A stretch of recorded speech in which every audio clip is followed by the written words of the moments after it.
It's Deucie. It's Deucie's show. Sir. But you know, today I'm lucky because not only do I get to be a guest on It's Deucie, I'm in real life with It's Deucie.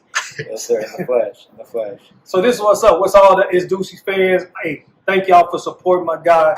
Really appreciate it. Thank you for supporting the One Institution Network. We built this for y'all, so we need your continued support. Great things on the horizon. But today it's about him. It's about me and bringing this to you live and fresh. So look, we got a little conversation today. I think he told me he wanted to talk about a lot of stuff, but specifically the power of social media.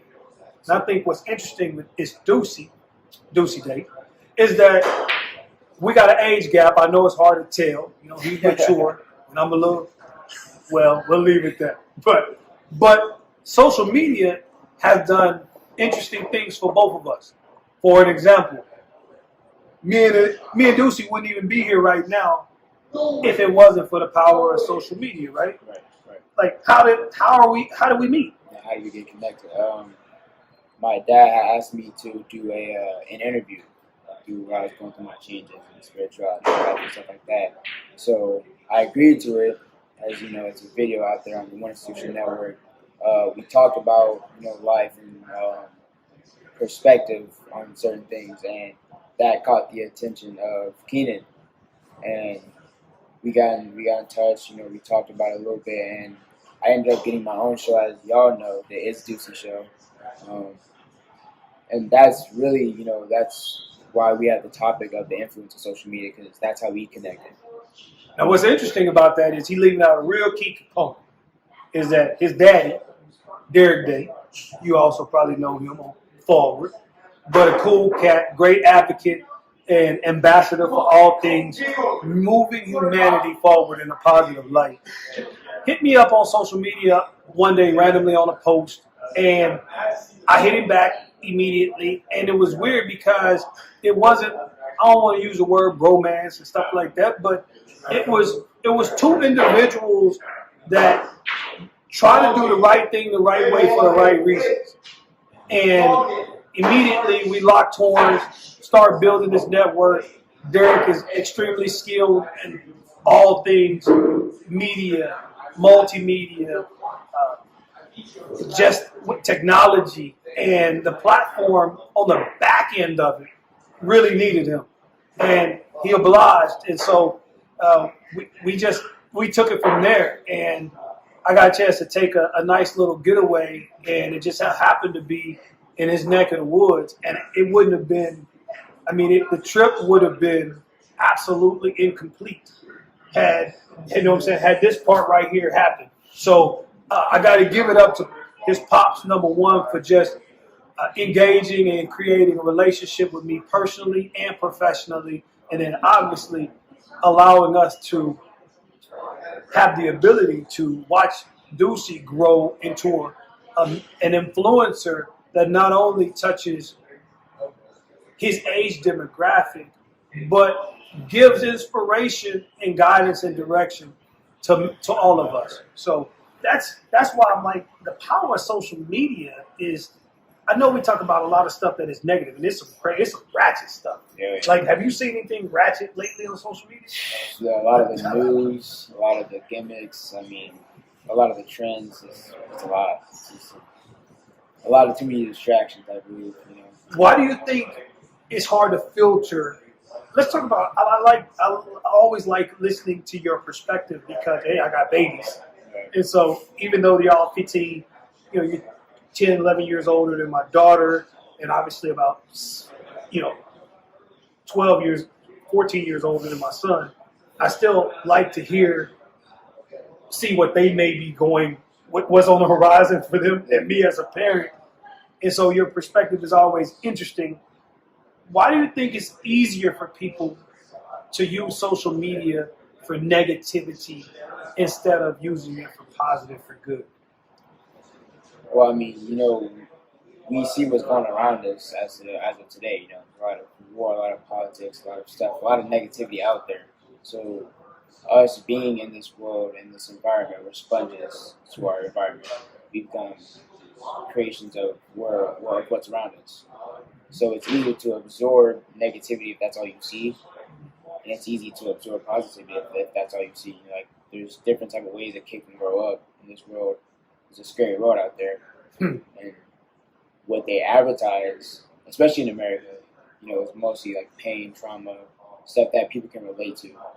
So That's crazy. We can only relate to pain, trauma. right. Do you think that's like, all right, I'm going to dig deeper. How big of influence does music have in that pain and trauma, in your opinion? I think it has a big influence. A lot of the culture that the kids are seeing, or the kids my age are seeing, comes from music. A lot of the energy that the artists put into the music comes into us. Like I said, we're sponges to everything that's out there. You got a favorite artist?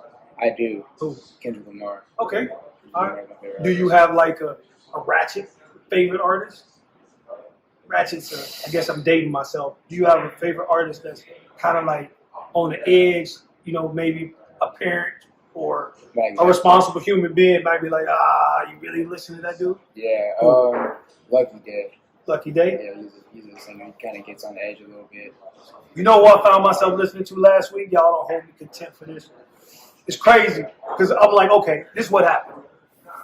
I'm on mostly car duty with pick up, drop off with two of my kids, right? Right. So I got the radio on, either coming back, going. So I'm listening. It's on like a hip hop top 40 station. Right. Hip hop top 40. So you imagine who's on there, right? Yeah. The Baby. Right. What's my boy with Lil Nas X? It's a new lady that's really taken over. And I'm new meaning I can't think of her name off the top of my head, but she got like 4 songs. But so I went and Googled her video. Went to YouTube to see her. Ooh, man. I was like, honestly, like YouTube need a censor. Yeah. But like it need a sense. It need like it need a button you gotta press to watch the new videos out. And like I ain't even no square like that. Yeah. But I ain't lying. But if you look at any of the top 40, Lil Nas X video about the one with dudes in prison, Yeah. you saw that? It's ridiculous. It's kind of crazy. Man, look again. I'm not approved. Like I'm serious. Like I've been there. I've done that. I'm safe. You safe with me? Straight up safe space. But I can't lie. When the video made me say, "Whoa!" Like I'm literally saying, "Y'all can do that now." Yeah. On the screen. Like, you know what I'm saying? Like, y'all, it ain't no censorship. Like, that's crazy. So, your day and age, I know what they be like. People be saying, your dad will be like, he'll fight back, I'm sure, because they'll be like, hey, y'all had crazy stuff on y'all radio. Y'all had music that was on the edge. I can honestly say we did. Like, we had music, same curse words exist. The same physical acts exist. You did, like, the same controversy exists, except y'all have done it with scale. Like, you've done it in an aggregate that's much broader. Like, we would do it like here and there. Y'all do it everywhere. You know what I'm saying? Yeah. Like, it ain't no hiding it. You know what I'm saying? And so, for me, I think that's a big difference in social media, is just watching how culture has been redefined in your age demographic, and it makes people who are on my demographic who seem to be, I don't even use the word irresponsible, but in my demographic that we were like, oh, we lived on the edge. You know what I'm saying? Like, y'all edge and our edge, two totally different edges. Yeah. Straight up. I mean, it's a whole different stage now. Like, we have a whole different realm of things. Like, social media is just it keeps on growing. Everybody's getting phones, everybody's getting computers, everybody's getting iPads. So it's like there's a lot more eyes looking at you. So there's a lot more people to please. Means like you got to do things that might not be in your comfort zone. You have to do things that aren't true to your character. So I mean that's why a lot of people are doing these things.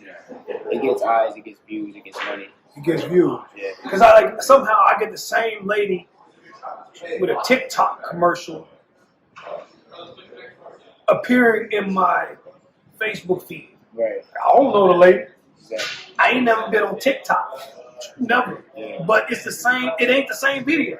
And I guess it's a new song or whatever, a new TikTok. But she kind of do the same thing. And I'm like, how did I get this late? You know what I'm saying? Like, why don't I have a dude making millions, billions in my TikTok feed, or saving the whales in my I'm about the whales in the environment, dude. Like how like straight up, how do I get that? But they're not gonna push that in your feed. You know what I'm saying? Like, again, it's all about how social media and these triggers and these algorithms are pushing certain things into your feed, and it ain't got nothing to do with like the websites I'm going on, because I'm on more whale websites than I am, you know what I'm saying, on some straight gutter stuff websites. Like I'm a homebody, I'm married, happily married, 2 kids, right? Straight up, like I'm a square from that perspective. But my feed don't look like I'm a square. I listened to UGK and like Tupac like 3 years ago one time, and they swear they gotta see me debating them every day. So now, full disclosure, super full disclosure. Don't hold me ransom for this. Real talk. I made a playlist on Friday with like all the newer songs because I was like, I love music.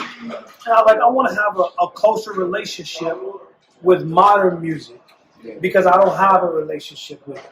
Because I feel like if I can understand the voice of the time right now, I'll be able to interact and be the best person with the time right now. Because music represents the time right now. In a sense, right? Yeah. If there's something that you can't understand and that you really put like all of your effort into trying to understand it, you get more experience. Exactly. And that's what we're here for. Is for the experience. So like you said, like you try to listen to music now to understand the people now, or the people at this time, that is. But like, do you get pressure? Because I'm thinking about how music influence, right? So culture, the influence. So growing up, being a senior, right, in high school, how does all of this stuff on social media, the TikToks, the ratchet stuff, the over the edge, like, come on, man, I know your mom and daddy and grandma and big mama. I know big mama ain't raised you like that. You know what I'm saying? I know big mama. Shout out to all the big mamas out there. Like, everybody got a big mama. Everybody got like a super cool woman that's been in their life. Mama, grandma, neighbor, godparent. She ain't raised y'all like this, and so that influence though in high school right now in your life. How do they hold up to that pressure? I mean, it's two type of people that come under pressure. Some people, some people now would say they fold. A lot of people fold under pressure. A lot of people, take the pressure for what it is. Some either take it to grow with it, or some people take it and fall down that road of the trends, the TikToks, the videos, all the shenanigans, all that stuff. It's a lot of pressure because at the end of the day, we're the future, and we're the next generation that's going to take care of this planet that we're on. So I mean, it's a lot of pressure. I mean, for you guys, it was a lot of pressure. You guys have the same pressure, but it might be different things, but it's still pressure at the end of the day. You make a good point. So my era, look, I date myself. I'm 45 years old. I'm happy of it, right? I'm almost a half a century straight up, and I'm cool with that. Like, I'm cool. I'm still standing. You dig? Here's something interesting. I grew up primarily late 80s, early 90s. I grew up in an era where gangs really became prevalent. Colors came out. I'm a nightmare walking, psychopath talking, right? Late 80s, like 87, 88. And the dope game really started to get front and center, specifically crack rock, right? That was my era, right? As a teenager. And you didn't know, you only knew what was happening in front of you. Like, you may have heard of, oh, this is what they doing in LA and Compton. Oh, this is what they doing in Watts. This is what they're doing in Chicago, Cabrini Greens. This is what they're doing in New York and Harlem. This is what they're doing, in the lower Ninth Ward in New Orleans. This is what they're doing in SWAT, Southwest Atlanta. Like, you only heard about it, again, through music. Right. You didn't have social media. You didn't have no contact, no connection with nobody in Compton or nobody in Southwest Atlanta, nobody in New Orleans, right? Now I can log on and be connected with the entire world at my fingertips.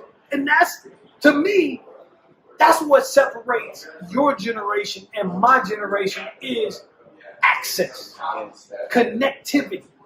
You guys are never disconnected from either a reality or an alternate universe of a manufactured reality. Because at the end of the day, that kind of goes into the next part of the influence of social media. You got to sift through so much bullish to find out who's real and who's fake, because their profile online and what they give you online and what they got in real life, two different things, maybe 3 or 4 different things, right? So as a young cat that's coming up, if you meet somebody like I met your pops online, how do you ever know if they genuine or not? Like, how do you know if you can really, hold them down or they'll hold you down? I mean, that's something I'm still trying to figure out now is, how to maneuver through, like I said, distractions or people that have bad intentions or try to just do things just to flex on other people or just stuff like that in general. I mean, there's a lot of people like that, whether it's my age or older. There's people like that in your generation, my dad's generation. There's always people like that. It's just that, like you said, access. They have access to new things, so they can do much more shady stuff than just word of mouth or stuff like that. Mm-hmm. And it's I really try to keep a distance between me and that person. I gotta explore their mind first before I actually get them close or get close with them. Like, you just gotta know people for who they really are before you get them close with you. So see, what Deucie just said was patience. He said he got to get to know their mind first, right? Get to know their person. That old folks say that'll preach, right? Because at the end of the day, right? And that's real. And I think I'm gonna take a little bit of that with me. I ain't gonna give you no credit. I'm gonna do it. I ain't about giving you no credit. I feel like, look, if I'm gonna share my space with you, I earned that, so I ain't giving you no credit. But I like that. The idea of, I'm either let you hang yourself or I'm gonna let you solidify yourself. But the only way I can let either one of those processes take place is time. Right? Time. That's gonna be the precursor that you eventually, either your lies don't, lies don't start telling the truth. Yeah. You know what I'm saying? Yeah. Lies keep telling lies. Yeah. So either you're gonna get caught up in telling a lie, or your truth is going to continue to be your word, and your word is going to be your bond. Yeah. And at that point, I can take you at your word. Right. You know what I'm saying? So and it's also another thing you said, pressure too, because it could be time, it could also be pressure. Some people really show their true selves under pressure. They might start freaking out, they might start panicking, they might start getting mad, they might start getting sad. People will show their true selves under real pressure. It's going to make you fall. Yeah. Anybody. Yeah. Hey, look, Russell Westbrook, the most athletic point guard that ever played the game, I think, right? At least in the last. Look, in a television era, Westbrook is the most athletic point guard, right? He's ever played. In the opening game with the Golden State Warriors, pressure got the best of Westbrook. Because it was the first game in 100 and I think it was 160 games where he didn't score in at least double figures or have double figure rebounds or double figure assists. His ending stat line was 9 points, 5 boards, 4 assists, and I think it was 3 of 12, 3 of 13. Dismal 3 of 13 from the field, right? But it was the pressure because he's a LA kid. born and raised in Long Beach, went to Long Beach Poly, went to school at UCLA, dreamed of wearing the purple and gold, dreamed of playing in the Staples Center. Literally probably didn't even sleep the last 3 nights with the idea of having all his family and friends and being in this childhood dream. Folded, right, under pressure. Now, I expect him to bounce back and continue his stellar Hall of Fame career, but it's exactly what you said, and that even the best of us, even the greatest, fold under pressure. Now, I know your dad is a big fight fan, super big fight fan, which we call ourselves pugilists. And as he knows, I'm a huge fight fan. And that's what makes Ali so special. Ali never folded under pressure. I mean, he may not have been prepared because of the long layoff, civil rights, activism, that sort of thing, right? But in terms of, and I'm not making this conversation about athletes and comparing. My point is saying that and bringing that to the conversation is that pressure is not something that beating pressure, standing up to pressure is not something that you were taught. You wasn't taught that. I mean, your dad taught you a lot of great stuff. My mom is awesome. Shout out to Janice Davis. She didn't teach me nothing either. Like in terms of, hey son, this is how you stand in the face of adversity, because you got to meet so many different scenarios of pressure. It's got to be in you, right? And so as a young cat that's coming up in the game, I think that what you do and how you're doing it, it really, and I got to be honest, it really shows how elite of a mind that you have, and your DNA is just different. Like they say, y'all young folks say, you hit different. You know what I'm saying? Like your DNA hits different, because to be able to say, hey, I got to be patient to see who's who. I got to be patient to see who folds under pressure, who stands up to pressure. Like, everybody that's watching, I don't care if you're 15 years old or if you're 85, somewhere in between. That's something we can all take with us. And that's a little more patience and a little more honesty with the results that we see that comes from the process of patience. See, some of us, we see the results right in front of us, Deucie. This old folks I'm talking to specifically right now. We see the results. We see the dude ain't worth investing in no more. We see the lady ain't gonna never come around. We see the job ain't gonna never respect you the way that you deserve and have earned to be respected. We see you've been late on your bills and late on your dreams, and it's time to switch things up and do something different. It's right in front of us. It's right in front of us, but we fold under pressure. So what you're talking about is much bigger than what you may even know. It's a recipe that's applicable to damn near every facet of our lives. Yeah. This is what I think. Check this, folks.